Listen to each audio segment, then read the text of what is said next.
பிரசங்கி 7ஆம் அதிகாரம் 21ஆம் வசனம் முதல் 29ஆம் வசனம் வரை. ராகம் காம்போதி.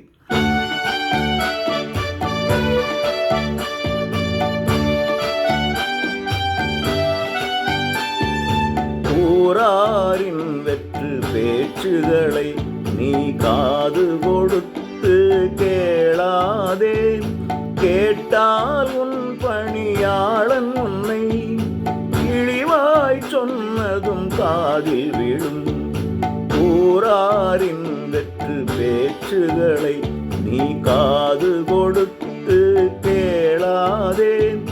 கேட்டால் உன் பணியாளன் உன்னை இழிவாய் சொன்னதும் காதில் விழும்.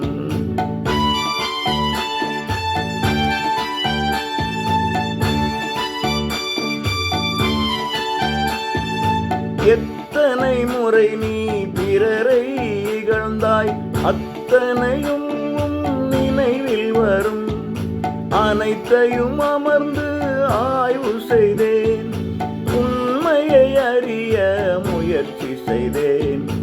எத்தனை முறை நீ பிறரை இகழ்ந்தாய், அத்தனையும் நினைவில் வரும். அனைத்தையும் அமர்ந்து ஆய்வு செய்தேன், உண்மையை அறிய முயற்சி செய்தேன். ஊராரின் வெற்று பேச்சுகளை நீ காது கொடுத்து கேளாதே.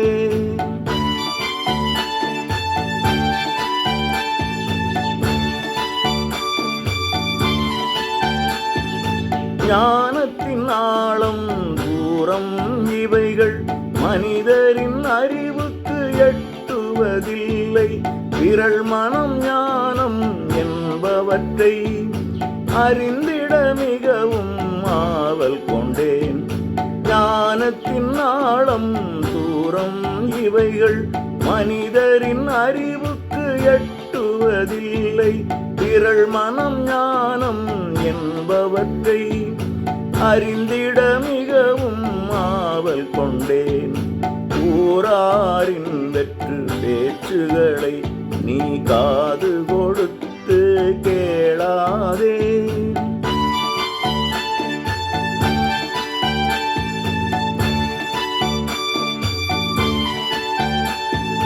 கொடிய நடத்தை மடத்தனம் என்பேன், அறிவற்று வாழ்வோர் மூடர் என்பேன். சாவை விட கசப்பானது ஏவாள் போல் ஒரு பெண் என்பேன். கொடிய நடத்தை மடத்தனம் என்பேன், அறிவற்று வாழ்வோர் மூடர் என்பேன். சாவை விட கசப்பானது ஏவாள் போல் ஒரு பெண் என்பேன். ஊராரின் வெற்று பேச்சுகளை நீ காது கொடுத்து கேளாதே.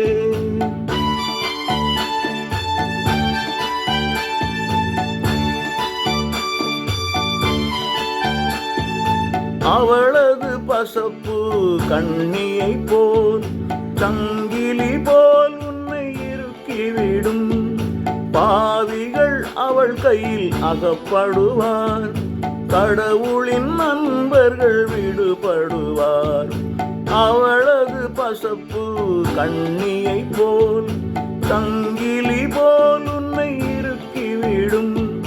பாவிகள் அவள் கையில் அகப்படுவார், கடவுளின் நண்பர்கள் விடுபடுவார்.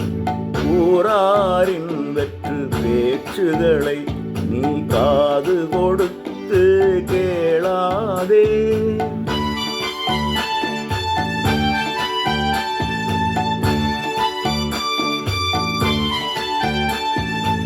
ஆயிரத்தில் ஒரு மனிதனை கண்டேன், ஆயினும் பெண்களில் காணவில்லை. இறைவன் மனிதனை செம்மையாய் படைத்தும் சிக்கல்களை அவன் தேடிக்கொண்டான். ஆயிரத்தில் ஒரு மனிதனை கண்டேன், ஆயினும் பெண்களில் காணவில்லை.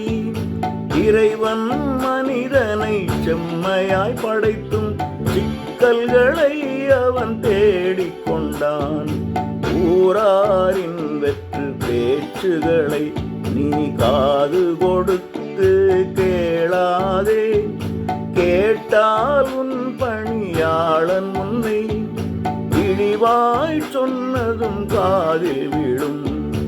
ஊராரின் வெற்று பேச்சுகளை நீ காது கொடுத்து கேளாதே.